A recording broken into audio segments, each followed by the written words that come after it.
Today, we talk about, last Sunday, we talk about our love for the vision. Amen? Naalala niyo pa ba? Buti na lang walang yung sa school, ay merong recitation, yung assignment, yung homework ba, ganun. Amen, hallelujah, hallelujah. And today, we will, or this week, nag-start po tayo ng Monday hanggang today, is our prayer and fasting. Sa mga nagpa-participate ng prayer and fasting, sa preparation ng ating global leadership meeting and workers convention, the 49th anniversary celebration, and the YWAB's convention this coming weekend. So these are God's activity for the advancement of His kingdom. Lahat ito ay mga activity na ginagawa natin ay para sa Panginoon. And today, we will ask the Lord through our prayers for the blessing of these upcoming activities for our Jesus is Alive Church. Amen. So before we will pray, later we will do groupings and group prayer po. So I'm just gonna konti po na pahapyaw lang po, pahapyaw ba, on some words para sa Panginoon. The mission about kung bakit natin, what are the reason why we pray for our church. And doon po, sabi niya doon sa sinulat ko, the mission of advancement the gospel is the great work of the church, and prayer is the engine that moves it. So very important talaga ang prayer. So one of the greatest resources the church has for advancing the gospel is the ability to come before God in prayer and plead for what is already on His heart, the growth of His kingdom in the world. Amen? So prayer should have first place, and teaching is the second. Diba? Bago tayo lalabas, bago tayo mag-share ng gospel, importante ang prayer. Kasi pag hindi tayo nag-pray bago tayo umalis, I don't know what will happen. Ako, parang natatakot ako. In my own strength and in my own will, hindi ko kakayanin.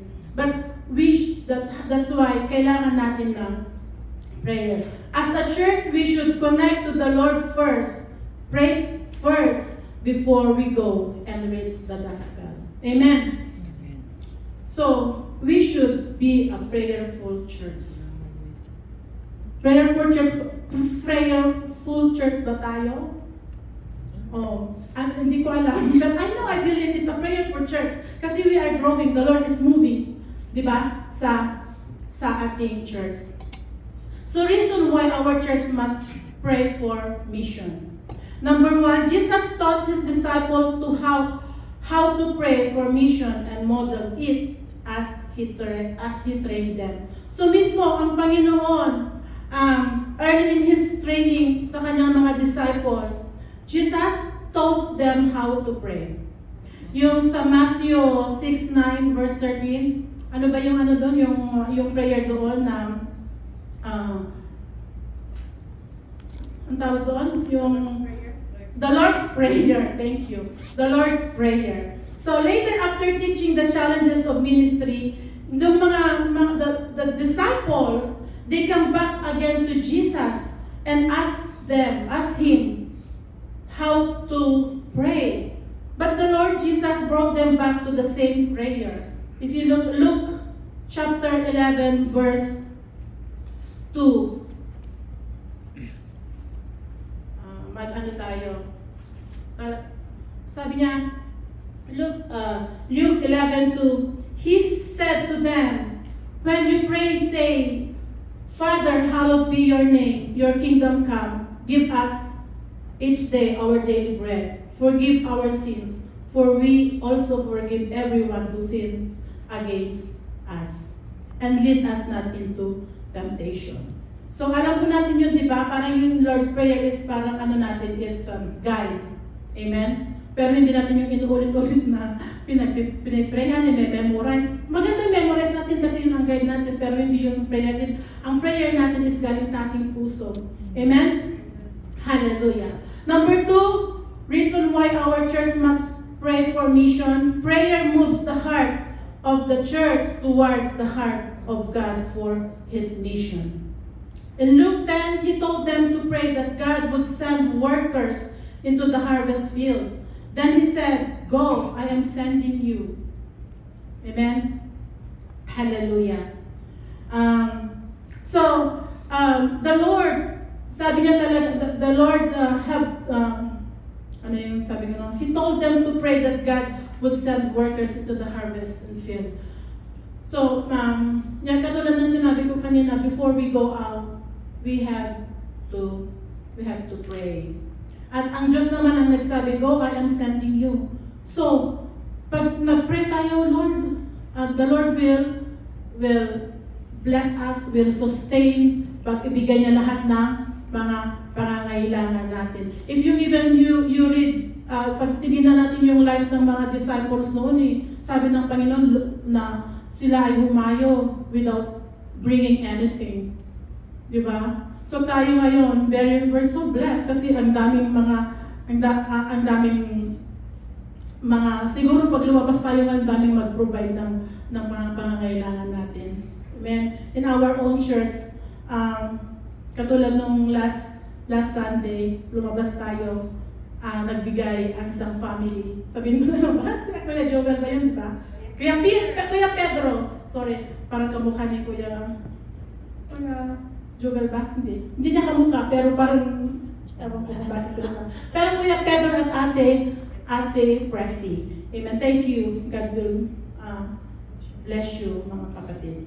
And number 2 reason why our church must pray for mission is prayer opened the door in the world for the gospel to advance. In Colossians chapter 4, verse 3 to 4,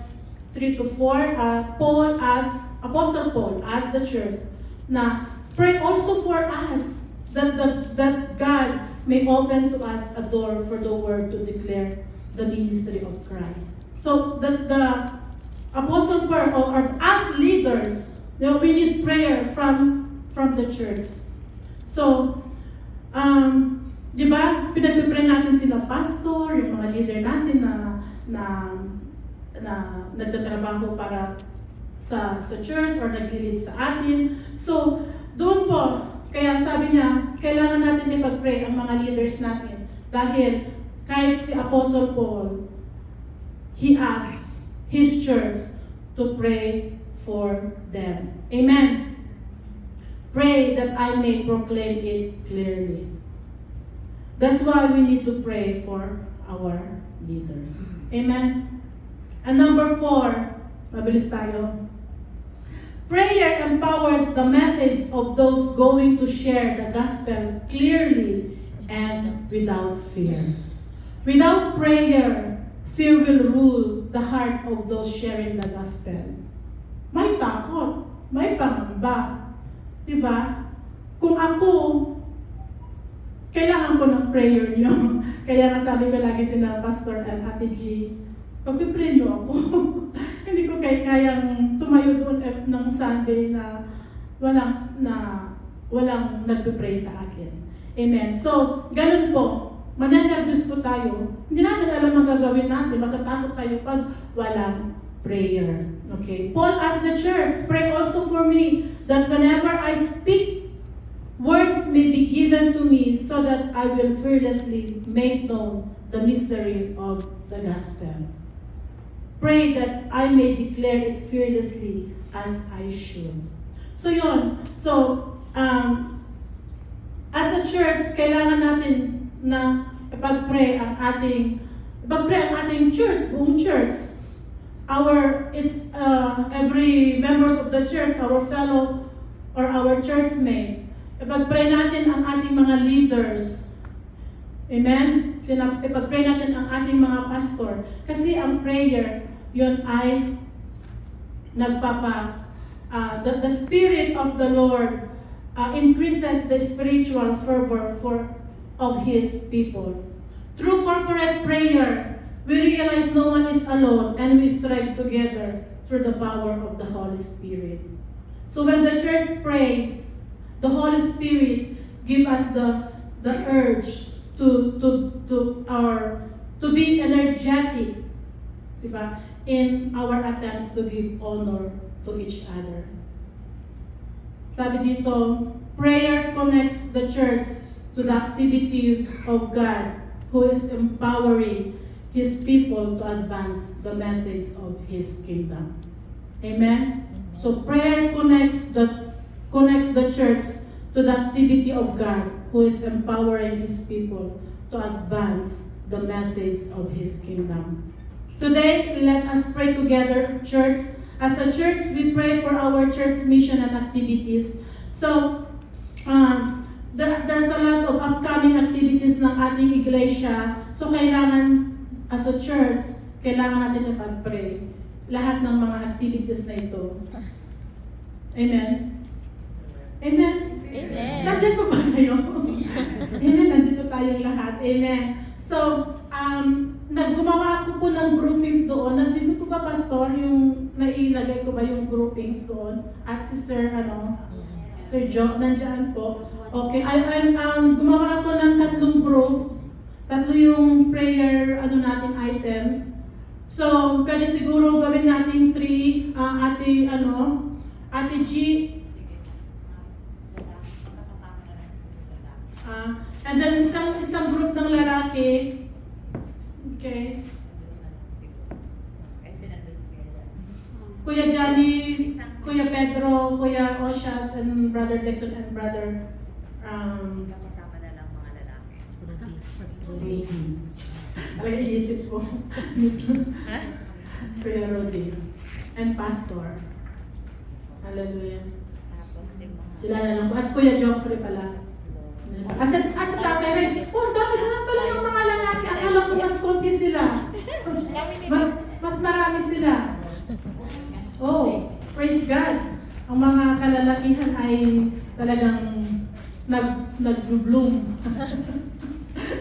And then another group, si Ate Joanne, Ate Mercy, Ate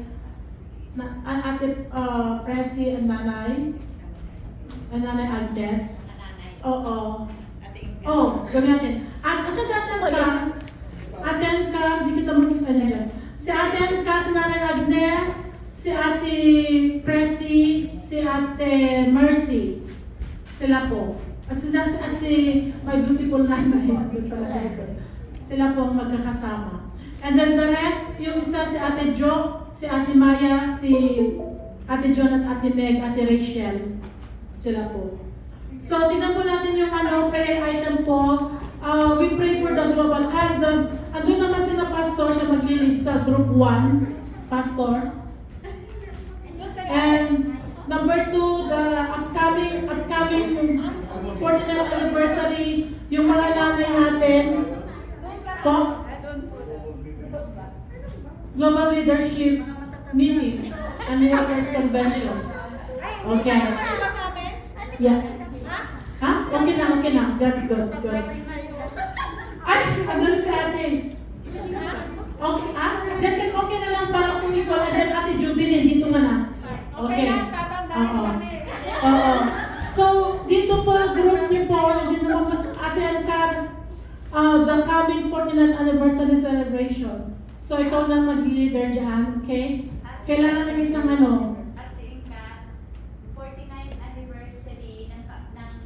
Gia, the whole world, the worldwide. Yung Pilipinas at yung sa worldwide, tapos 30th anniversary ng Gia Canada. Parang dalawa. 49 Gia worldwide, tapos 30 yung Gia Canada. Okay. 30th ng Gia Canada. Oo. At saka sa group 3 is the YWAM convention and the upcoming. So, ang gagawin ko, magpe-pray muna ako, and then pag nag-amen na, then you can start your group prayer. Hallelujah. Let us close our eyes. lives. Hallelujah. We praise you, Lord. We glorify you. Our Heavenly Father, we thank you for your word today, O God. We thank you. Lord, you know your people. You know our heart, O God.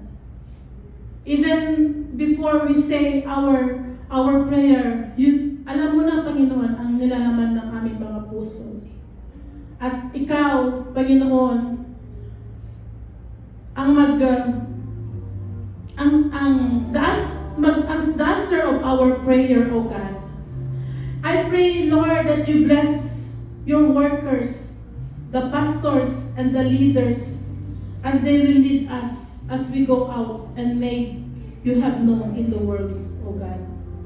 Lord, I pray that this church be a prayerful church, na magiging fervent in spirit, and in this church, Lord, ay mamahalin ka at pagsisilbihan ka, Panginoon, hallelujah, in spirit and in truth, Panginoon. Panginoon Jesus, we lift up to you our church. You know our people. You know your people, O God. We love you so much. And patuloy ka na ikaw ang maghari sa buhay ng bawat isa sa amin, Panginoon. We are excited to what you continuously doing in our church, Panginoon. Hallelujah. Marami kaming pagkukulang, but you are the God, the great God, who loves us unconditionally.